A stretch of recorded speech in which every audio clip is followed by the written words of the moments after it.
atas bagiannya. Karena disebut co-ownership bareng. Akibatnya apa? Ya, kalau tanah bersamanya HGB, ya orang asing nggak boleh dong. Saya memiliki buktinya, ini kan sertifikat MSRS, ada NPWP, nilai perbandingan proporsional yang menunjukkan berapa persen saya memiliki tanah benda dan bagian itu bersama. Ini yang benar. Jadi kalau itu enggak, subjek orang asing boleh HGB. Perkecualian dari asas besar horizontal. Kenapa? Aku memiliki unitnya, aku juga memiliki dari bagian bersama. Di seluruh dunia kayak begitu. Kalau kita dulu kayak begitu, sekarang berbelok. Karena memberikan kepada segelintir orang asing di kawasan tertentu, itu apa namanya sesat pikir, menyesatkan diri sendiri. Illogical, tidak logis. Contoh yang lain, ini contoh yang benar nih, MRT. Tanya ke saya, don't worry, bisa diberi hak. Nah, seminar di Fakultas Hukum UGM tahun 90. Coba ada berapa puluh tahun?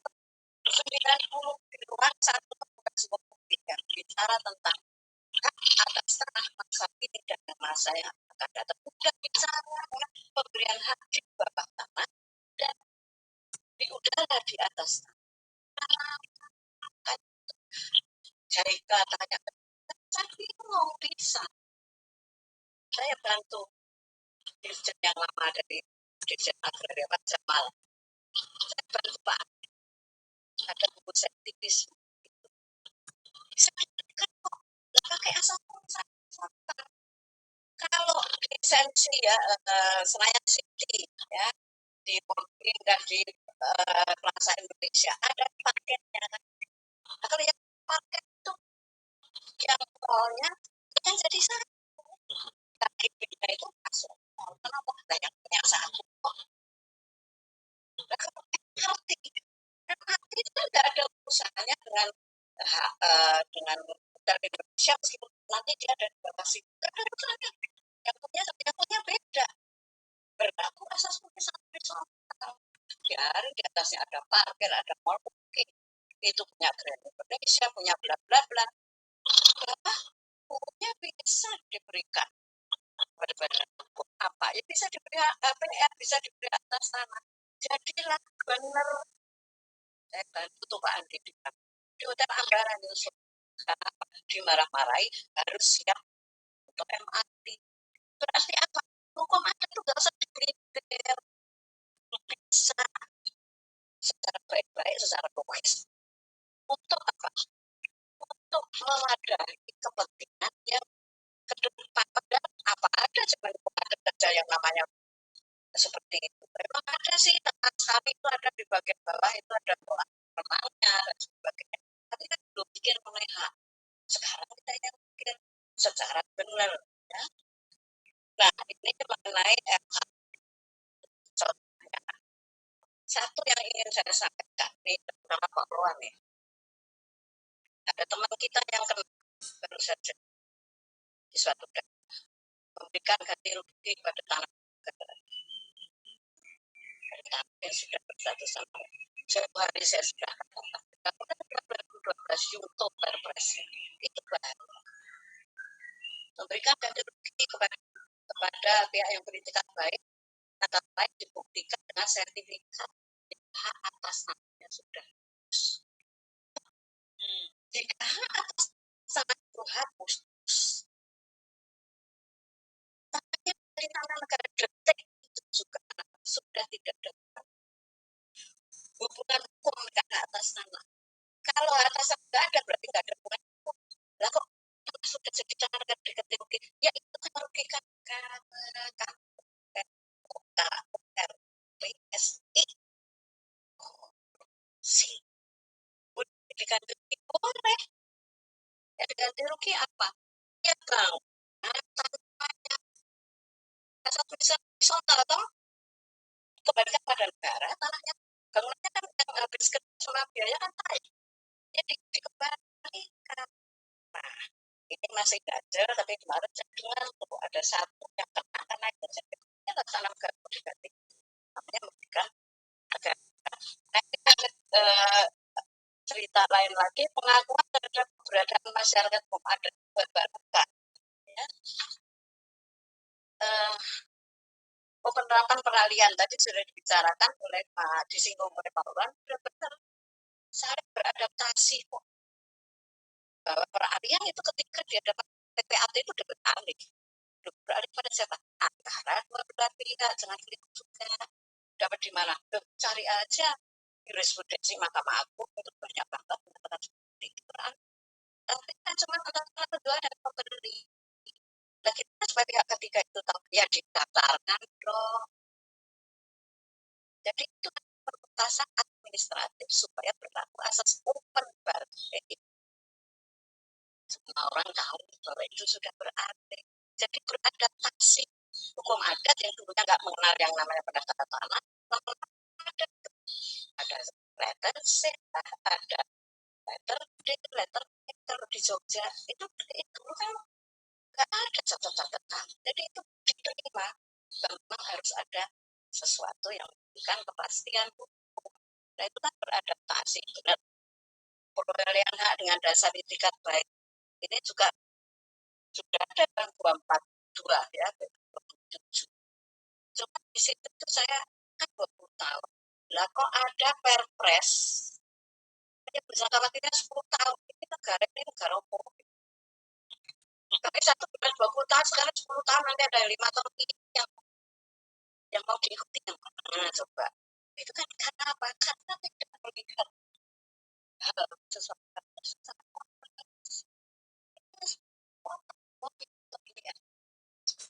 nah, apa rasanya gitu? Ditanya sudah bakalan nggak terima itu yang ditanya itu yang namanya tidak konsisten dalam memutuskan sesuatu. Nah, transfer value tadi sudah dicoba ya atau bisa kenapa itu kalah daripada dari proses karena dengan resurrected hak seseorang itu bisa kalau hak seseorang dibilang itu namanya HAM. Kalau HAM dihilangkan atau ya harus aturannya dengan PP dong harus di dalam undang dan siapa kok gitu pasal 28C ayat 2 dia mengatakan bahwa hak asasi seseorang itu dia hanya bisa dibatasi dengan undang-undang. Coba dibaca di dalam pembentukan undang-undang segala sesuatu yang terserah konstitusi ya, itu hak itu diatur di dalam yang kita mengikut bagaimana yang terkait ya kemudian pengakuan terhadap masyarakat hukum adat ini terbuka sekarang kita itu melihatnya ekor, melihatnya kaki, melihatnya belantai, melihatnya apa lagi itu kalau hukum adat itu dilihatnya seperti itu. Artinya ya kalau mengatur ya gampang-gampang aja lanjut coba. Nah ini yang selalu dilupakan ini kewenangan MHA itu kan ada dua kewenangan privat dan kewenangan privat yang mau diatur di mana kan? Yang diatur di dalam 18 itu kan yang privat artinya dia itu kewenangan loh nih buat teman-teman aman ya kewenangannya tuh nggak dikasih siapa-siapa ada ada itu punya kewenangan yang inherent ada pada dirinya kewenangannya pasti yang menggunakan menyediakan memelihara menentukan hubungan hukum antara masyarakat dengan hak wilayahnya siapa apa menentukan hubungan dan perbuatan terkait hak wilayah ini boleh dilepaskan ketika itu mereka punya kewenangan itu dikasih siapa yang ada siapa yang ngasih yang bukan yang masa nah kok bisa seperti itu kalau yang privat itu kan yang kewenangan sebagai bersama itu nggak punya kewenangan sampai saya itu udah sampai bosan sebetulnya ya. Dilihat yang punya kewenangan publik privat itu condong-condong seperti kewenangan negara. Terus apa? Perlu pengukuhan melalui penetapan yang bersifat deklarator, bukan konstitutif. Pasti Pak Wan masih ingat saya di STPN kembali ke basic tulisan saya habis seperti itu. Ya. Cukuplah SK kepala daerah ada subjeknya dilampiri dengan objeknya. Ya. Nah, kalau ada perda boleh saja terhadap sesuatu umumnya juga peraturan. Kalau SK itu kan udah lebih individual atau lebih final. Ya. Tapi mekanismenya bagaimana? Bisa melalui satu panitia atau melalui self identification. Ini loh kami seperti ini mau daftar tanahnya. Jadi itu jadilah yang namanya masih ada. Nah, kalau kewenangan privat ya tidak perlu ditetapkan. Ini bagaimana sih nyata kewenangan publik privat ya? Kalau yang publik privat didaftar tapi tidak terbit sertifikat itu sudah ada di Permen 59 sudah pinter pasti ada dalam daftar tapi tidak terbit sertifikat privat didaftar sebagai sertifikat bersama ya. Gimana itu kan 599 seperti itu. Jadi jangan terbolak-balik dengan terbolak-balik. Nah, sampai dengan saat ini saya nggak lihat kok pengakuannya setengah hati, pengakuannya setengah-setengah. Saya harus komen apa lagi ya? Kalau hari ini bisa dilihat dalam berbagai perundang-undangan terkait dengan yang diterbitkan oleh Kementerian ATR BPN. Boleh dikupas satu persatu dari awal. Ya. Tapi saya nggak akan bicara itu. Saya akan lanjut ya konsep penelantaran tanah.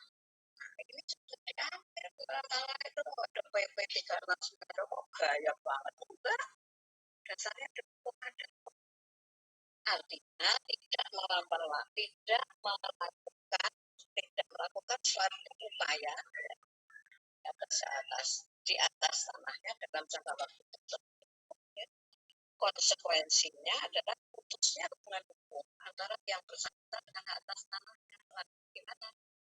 Kalau itu terjadi, ya tanah kembali ke dalam urusan masyarakat hukum adat yang bersangkutan untuk mengatur penggunaan selanjutnya. Ini seperti itu. Jadi sejak dulu sudah ada disertasinya Mbak sekarang sudah Prof ya yang Suharsini ya. Beliau ada di Unibra Brawijaya. Disertasinya antara Prof Baritnya. Ya. Jadi selanjutnya, nah sekarang mengenai ini, mulai ini itu tadi kan refleksi introspeksi yang baik saya katakan baik toh, yang enggak juga dipindah saya akan katakan dipindah juga. Penerapan asas pemisahan horizontal yang ini bagus sekali. Kan tadi kita sudah sepakat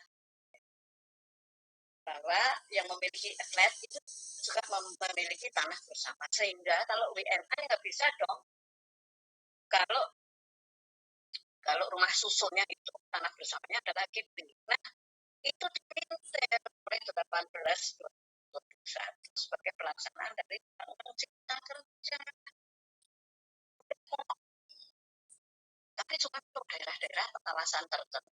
Pertanyaannya, emang untuk kawasan tertentu terus boleh ngawur seperti itu? Atau kalau itu nanti di daerah-daerah lain di luar kawasan di Jakarta, di Medan, di mana juga ada nggak sanksinya? Nggak ada. Akhirnya kok nggak ada naskah akademik, naskah konsep, dan tiba-tiba kok seperti itu. Karena kita cuma kepengen seperti itu. Coba logikanya di mana? Ya nggak bisa berbantah-bantah, loh nggak ada tulisannya kok. Baca pengen militer ya militer aja. Kita itu kan kawasan tertentu. Jadi kalau ada orang asing nanti orangnya KGB, waduh kalau itu harus pakai nanti gimana ada orang asing ya sudah KGB perlu dihitung 5 tahun. ada orang saya nggak apa-apa tadi dapat nggak sadar ini seperti itu, tapi kenapa nggak apa di atas aset pemerintah atas apa? Kenapa? Nah, kan masih pak udah aja SKBG udah keluar itu PP-nya jadi kita konsepnya FSS atau kenapa pemerintah kok nggak bikin mudah daripada repot sekarang tadi aja tuh ada deh hanya ada dua macam tuh atas sana itu hak milik dan hak pakai dia mengatakan ini bersama nama bersama berbagai kegiatan kelompokan di situ eksekutif, XHGB, XHA, iya sudah jadi satu sama pakai. Loh, kok gitu? Belakang ATR lupa. BPN tahun 2001 sudah ngusulin. BPN tahun 2004 sudah ngusulin. Kok enggak? Daripada militer, lebih baik pakai jalan umum, jalan terang, ya seperti uruskan aja seperti UPA, kenapa? Tapi belum ada. Itu ada cuma ada macam hak. Jika ada hak rakyat nih, ini saya sampaikan, sudah saya di dalam opini Kompas. Diberi hadiah nih, daripada mudah nih yang namanya hak rakyat itu diapakan, tak kasih hadiah namanya hak pengelolaan. Penuh dengan kontradiksi. Kasih hadiah katanya, ya, bahwa kalau untuk pemberian di dalam hak wilayah itu diberikan untuk memberikan nama hak khusus hak kepada jadi diberikan nama HP itu diberikan nama saya langsung pertanyaan saya itu kembali pasal 2 penjelasan 2 ada 2 coba lihat tanah yang langsung dikuasai negara itu disebut tanah negara gak ada nama haknya atau kenapa tidak ada terus kalau tanah hak itu ada namanya hak ada namanya terus namanya katanya atau kekuasaan berhenti ketika berhadapan dengan ya ketika berhadapan dengan tanah ulayan ya, jadi tanah ulayan itu namanya tanah ulayan ini sama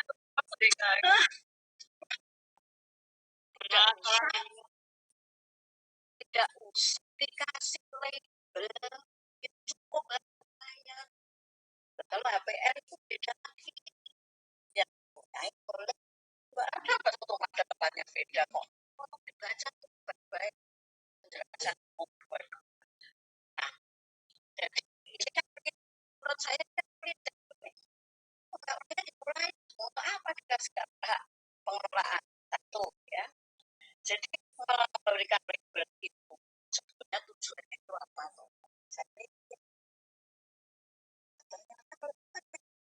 tanah bolehnya dengan tanah negara dong kenapa kalau yang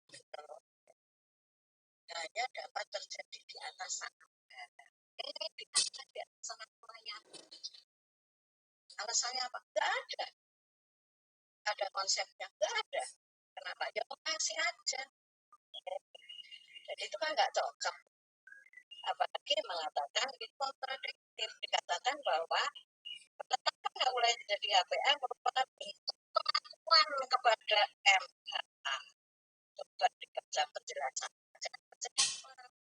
yang kontradiktif dengan penjelasan pasal 5 yang mengatakan bahwa pengakuan itu bentuk pengakuan itu harus sesuai peraturan perundang-undangan yang berlaku. Kalau memang sudah di daerah HPL sudah selesai dong urusannya. Kok ada tapi sorga pengakuannya itu harus dengan sesuai peraturan perundang-undangan. Kontradiktif. Kalau di atas tanah wilayah itu sudah diberikan sesuatu hak, maka tidak akan ditempeli HPL. Pertanyaannya belum. Ceritanya kan HPL di atas di atas HPL kan boleh lagi kok nggak boleh enggak logis. Dulu yang ngarang itu barangkali mimpi. Jadi kalau dipikir-pikir lagi, lah mau dekat kemana yang namanya hukum adat sebagai dasar dari sumber hukum tanah nasional? Ya, ketiga, dikatakan begini definisi HPL. HPL itu tentang menguasai negara yang sebagian kewenangannya dilimpahkan ke pemerintah. Nah, tadi saya sampaikan, baca hukum adat itu nggak perlu dikasih pelimpahan kewenangan, mau dia punya sendiri. Inherent, makanya dia entitas berdiri sendiri. Negara, wilayah tanah, tanah HPL, jangan dicampur adukan. Keempat, lebih aneh lagi, pegang HPL punya kewenangan ya, menggunakan sendiri, menyusun rencana kebutuhan dan sebagainya sesuai rencana tata ruang, menggunakan sendiri pada pihaknya untuk tanah. Nah, kok asal hukum ada disuruh bikin rencana itu dia bukan ya Bu Eka kalau bareng baca sama saya ketawanya udah pikiran tak keras nih. Nah, karena apa cuma nggak gampang kene terus kayak HPLT udah habis ya kan toh dari kita HPL-nya apa cuma sampai segitu cara berpikir ini baru kan menyakitkan hati banget itu maksudnya dikasih dikasih satu lagi catatan saya 2021 melalui pengawasan dan tata kelola pada saya hanya mengerti mengenai jangka waktu ya evaluasi peringatan sampai penetapan ya saya hitung-hitung itu panjang banget ya kenapa ya kan investor nanti kabur nggak perlu telantar nanti diambil negara kabur untuk investor ya jadi dia diraih untuk kawasan saya hitung-hitung itu 4 tahun diperingatkan dikasih ini ya lalu tentu 1, 2, 3 itu saya hitung 4 tahun kalau pemegang kapital hukum dan itu 3 tahun jadi yang 3 tahun itu mirip PP 38 ya. Tapi yang satu saya nggak tahu kata pertanyaan saya sudah diubah berkali-kali ya tahun 98 ya reformasi diubah lagi 11 2010 sekarang diubah 2021 itu kalau saya boleh tanya ini kalau apakah lebih efektif kalau lebih efektif dilihat dari aspek apa itu yang kita masih akan lihat karena kan belum ada juga investor yang ke sini kan masih pada ketakutan COVID apalagi COVID yang lagi merajalela. Nah, terakhir yang ingin saya sampaikan ya, apakah relevan, apakah akan diterapkan itu jawabannya nggak sama saya, nggak sama mereka, nggak sama kampus. Jawabannya pada siapa? Penentu kebijakan. Ya, kita mau penentu kebijakannya biarin aja kampus biar kampus kita jalan sendiri gitu ya nggak apa-apa kita juga jalannya di jalan yang benar ya. Jadi kebijakan itu punya pilihan terapkan hukum adat secara taat asas caranya meredefinisi mereinterpretasi asas-asas ada interpretasikan nggak apa-apa seperti tadi kok bisa asas pemisahan horizontal untuk memberikan hak untuk di bawah tanah atau dalam bumi dan di bawah air saya masih dapat di bawah air dan itu kan di reinterpretasi dari pasal 4 ayat 2 tapi bisa juga ada sesuatu seperti sekarang yang terjadi artinya apa ya kalau cocok sama maunya kita tekan tapi kalau nggak sesuai dengan tujuan kita tinggal aja asasnya tapi kalau tinggal kayak ada kok kita pindah aja nggak ada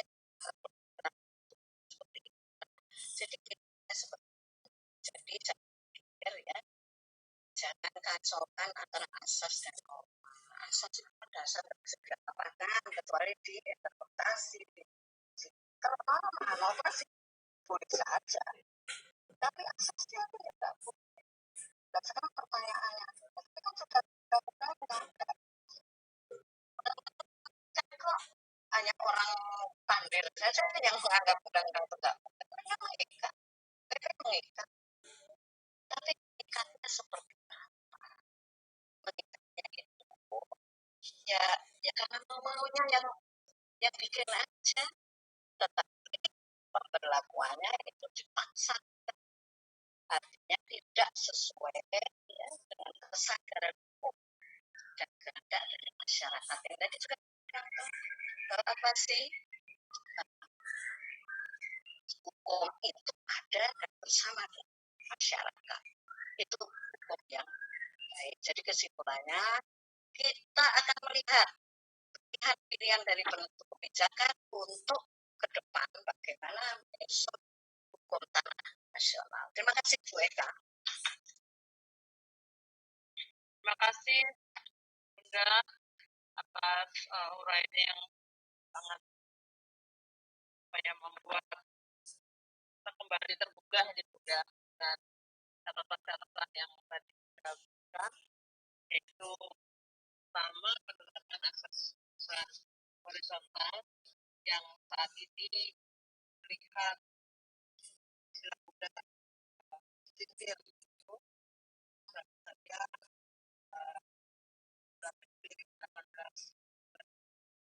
satu penerapan yang berlaku hanya di kawasan tertentu dari partai mengenai pemilikan apartemen atau satuan rumah susun di atas tanah bersama, di mana tanah bersamanya itu adalah satu bangunan. Kemudian bagaimana sikap terhadap masyarakat hukum adat dan tanah hak rakyat tetap saja menjadi hak rakyat, tidak perlu menyampaikan dan perlu menunjukkan hak pengelolaan, karena masyarakat hukum adat juga nggak perlu itu kali ya pengelolaan. Kemudian dan juga menyampaikan satu hal yang mungkin kita harus catat, jangan kita mengajarkan antara asas dengan norma, karena kita akan melihat apa pilihan kebijakan, apakah akan melaksanakan atau menerapkan hukum adat secara asas atau menerapkan hukum adat secara subjektif. Bapak Ibu yang saya hormati, sekarang sebagai tuan rumah, pembicara yang terakhir adalah Dr. Endang Pandandari